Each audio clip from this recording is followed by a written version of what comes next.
사탄이 포기하지 않는다는 것, 물론 그 포기하지 않는다는 것이 반드시 그 목적을 이룬다는 것은 아니지만, 그래도 포기하지 않고 자기의 목적을 이루려고 한다는 것은 오늘 본문을 보아서도 분명히 알 수 있습니다. 왜냐하면 하나님께서 그를 욥을 3번씩이나 인정하셨지만 사탄은 포기하지 않았다라는 것이죠. 3번이란 숫자가 우리가 알다시피 성경에서는 거의 온전하다는 그런 의미가 있지 않습니까? 오늘 본문에서 하나님께서 사탄에게 욥에 대해서 그와 같이 온전하고 정직하여 하나님을 경외하며 악에서 떠난 자가 세상에 없느니라 라고 3번째 인정하셨거든요. 그럼 이 정도 되면은 포기해야 되는데, 하나님이 말씀하셨는데요. 그런데 사탄은 포기하지 않다라는 것이죠. 그리고 나머지 하나도 하나님께서 사탄을 통해서 사탄에게 욥을 치게 하실 때 반드시 건들지 말라고 하신 그의 건강의 문제, 몸의 건강의 문제까지 건들도록 하게 만든다는 것입니다. 그만큼 사탄은 무섭습니다. 그리고 또한 포기하지 않습니다. 그래서 사탄은 반드시 멸해야 되는 이유가 바로 여기에 있는 것입니다.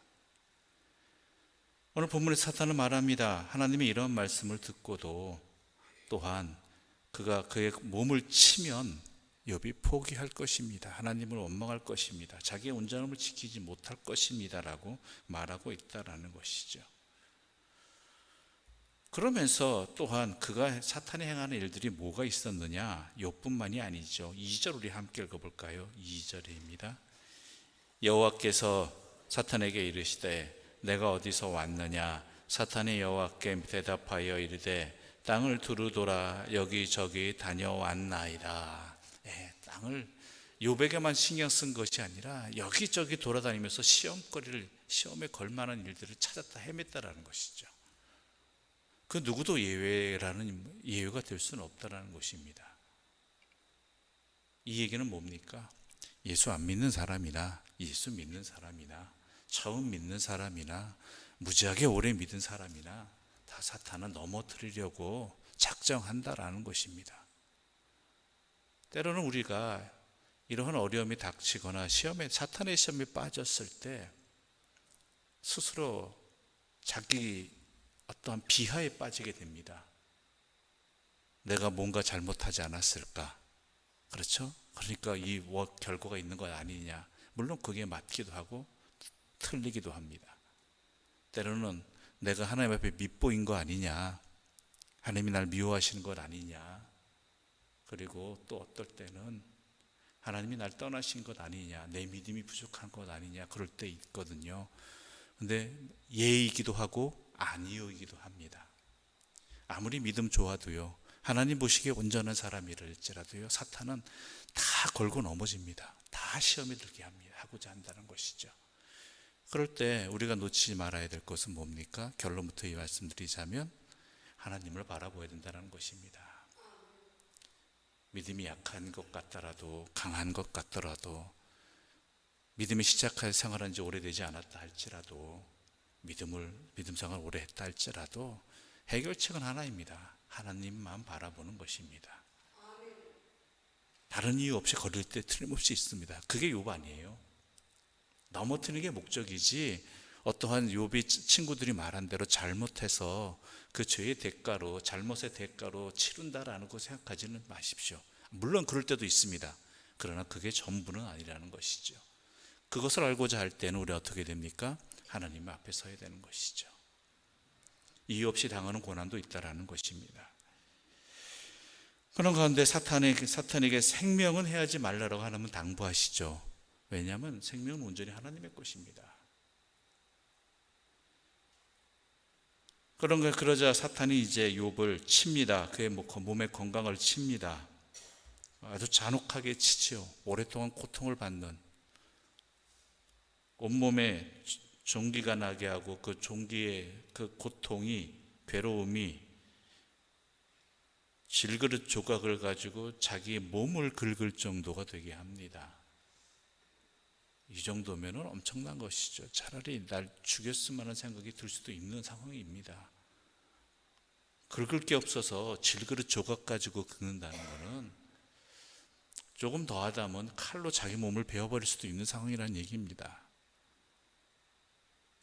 그럴 때 그의 아내가 이렇게 말하죠. 9절 함께 읽어보겠습니다. 9절입니다.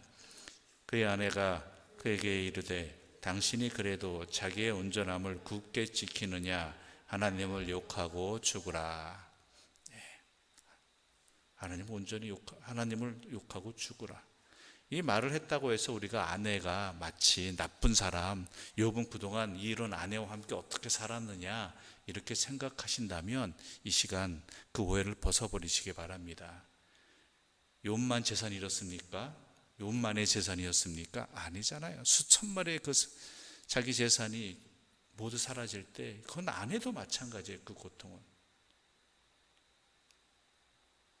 욥만 자녀 죽었습니까? 아닙니다. 그 자녀들이 죽을 때 어찌 보면 더 괴로워하고 힘든 사람이 그 아내입니다. 솔직히 그 자녀들 누가 낳았습니까? 누가 10달 동안 참아내고 인내하며 자기 몸에 품고 있었고 누가 몸 아파서 낳았습니까? 자기 몸 아파서 낳은 아이들입니다. 게다가 대부분 기르는 역할들은 이때 당시는 더 거의 100%에 가깝게 여자분들의 역할 아니었습니까? 어머니 역할 아니었습니까? 그런 자식들이 하나도 남김없이 다 죽었는데 자기 품 안에서 자기 곁에서 어찌 보면 욥보다 더 고통이지요. 더 힘들었죠. 게다가 그나마 의지하고 있던 남편마저도 이 모양 이 꼴이 되었습니다. 그러니 당연히 이렇게 나올 수밖에 없다라는 것, 누구라도 이럴 수밖에 없다라는 것, 우린 분명히 이해해야 됩니다. 욥의 아내가 특별히 약해서가 아닙니다. 이 얘기 속에는 그만큼 더 아프고 힘들었다는 의미도 담겨 있습니다. 물론 그렇지만 신앙적인 의미에서 하나님을 욕하고 죽으라고 이야기하는 남편에게 그런 얘기하는 것을 하지 말아야 되지만 그 이야기가 나오기까지 그녀가 얼마나 힘들었고 고통받았는지, 또한 자기의 눈앞에서 자기 남편이 질그릇 조각 가지고 자기 몸 피가 터지도록 긁고 있는 모습을 계속 보고 있는 그 모습은요, 너무나 힘든 생활입니다. 그러니 이런 말을 할 수 있는 것입니다.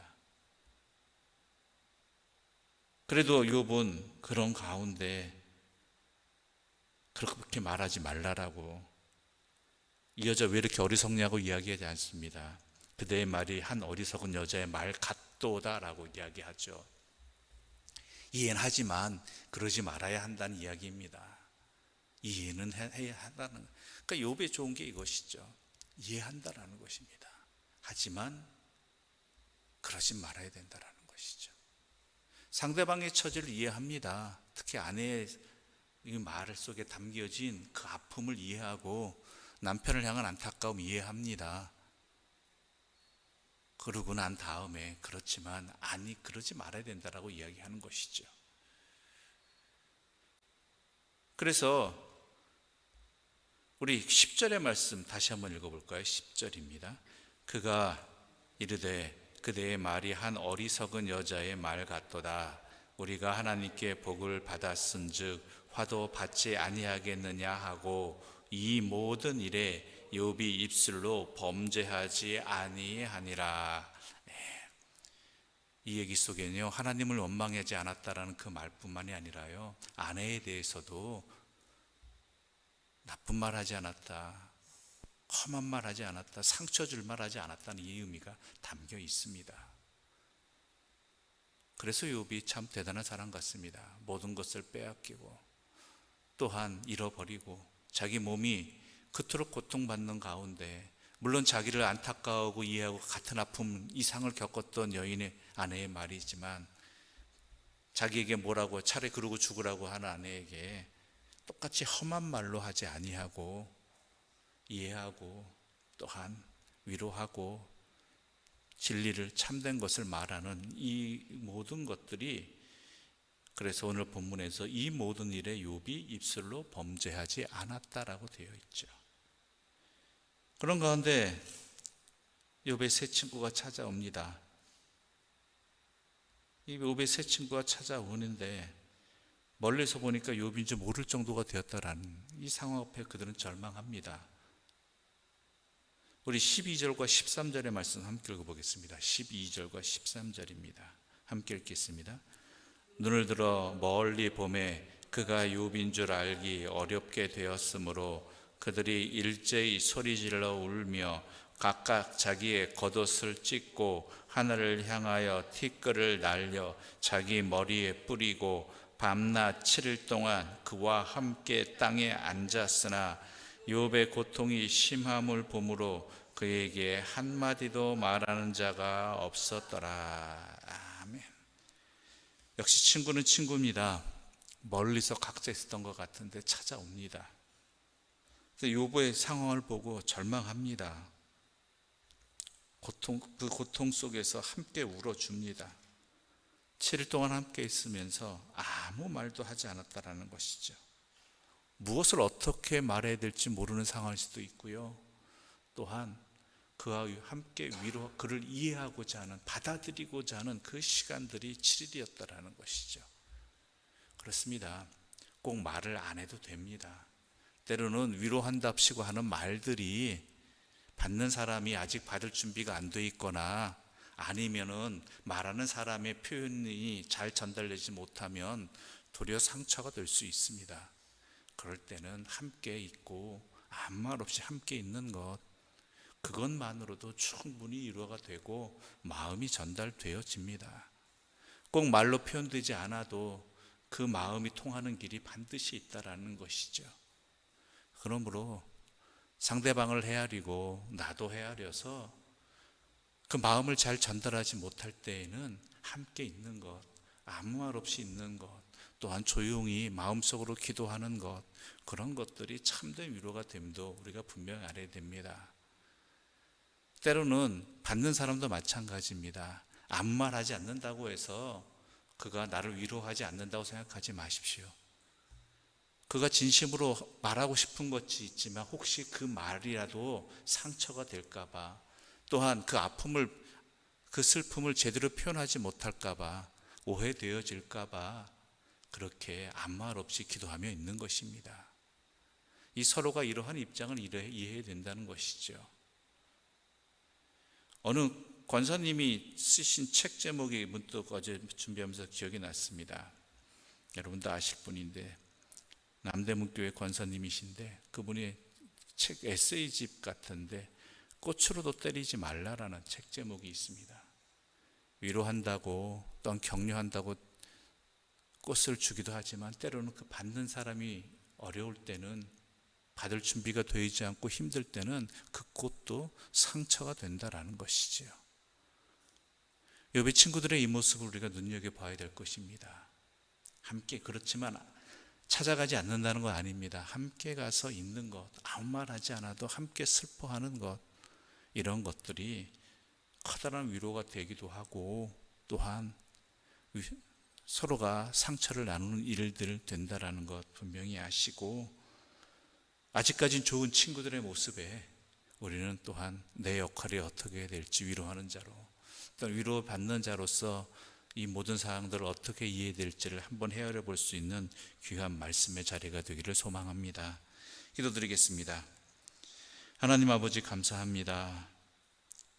우리가 사탄을 왜 분명히 두려워해야 되고 멀리해야 되고, 아니 더 나아가서 오직 하나님께 반드시 붙들린 인생이 되어야 하는지 오늘 말씀을 통해서 다시 한번 깨닫게 해주시고 굳게 붙들게 해주시니 감사합니다. 사탄은 두루 다니며 우는 사자와 같이 그 잡아먹을 자를 찾는다고 하였습니다. 그 누구도 예외가 될 수 없다라는 것입니다. 그러므로 우리가 온전히 주님 안에 있는, 잠시라도 주님을 떠나지 아니하는 믿음의 사람들로 서게 하여 주시옵소서. 또한 사탄의 이러한 악한 일들을 겪었을 때 포기하거나 낭망하거나 절망하는 것이 아니라 더욱 주님 앞에 나아가고 주님께 붙들린 인생이 되게 하여 주시옵소서. 또한 먼저 상대방을 이해하고 또한 상대방과 함께하는 그 자리 속에 자신의 모든 것들을 하나님의 지혜 안에서 분별하게 해주시고, 무엇보다도 함께 있는 그것이 위로가 되고 복이 되고 또한 나눔이 됨을 명심하여서 슬퍼하는 자들과 고통받는 자들과 함께 하고자 하는 믿음의 사람들 되게 하여 주시옵소서. 이 모든 말씀 예수님의 이름으로 기도드립니다. 아멘. 하늘에 계신 우리 아버지, 아버지의 이름을 거룩하게 하시며 아버지의 나라가 오게 하시며 아버지의 뜻이 하늘에서와 같이 땅에서도 이루어지게 하소서. 오늘 우리에게 일용할 양식을 주시고 우리가 우리에게 잘못한 사람을 용서하여 준 것 같이 우리 죄를 용서하여 주시고 우리를 시험에 빠지지 않게 하시고 악에서 구하소서.